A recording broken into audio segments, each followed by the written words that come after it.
बिस्मिल्लाहिर्रहमानिर्रहीम। अस्सलाम वालेकुम। मैं हूं आपका मेज़बान राना उस्मान। उम्मीद करता हूं आप कैसे से होंगे।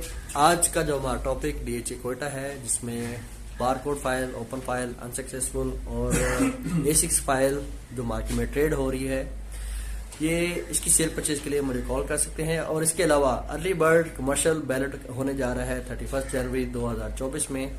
मज़ीद इन्फॉर्मेशन के लिए मुझे कॉल करें। अल्लाह हाफिज़।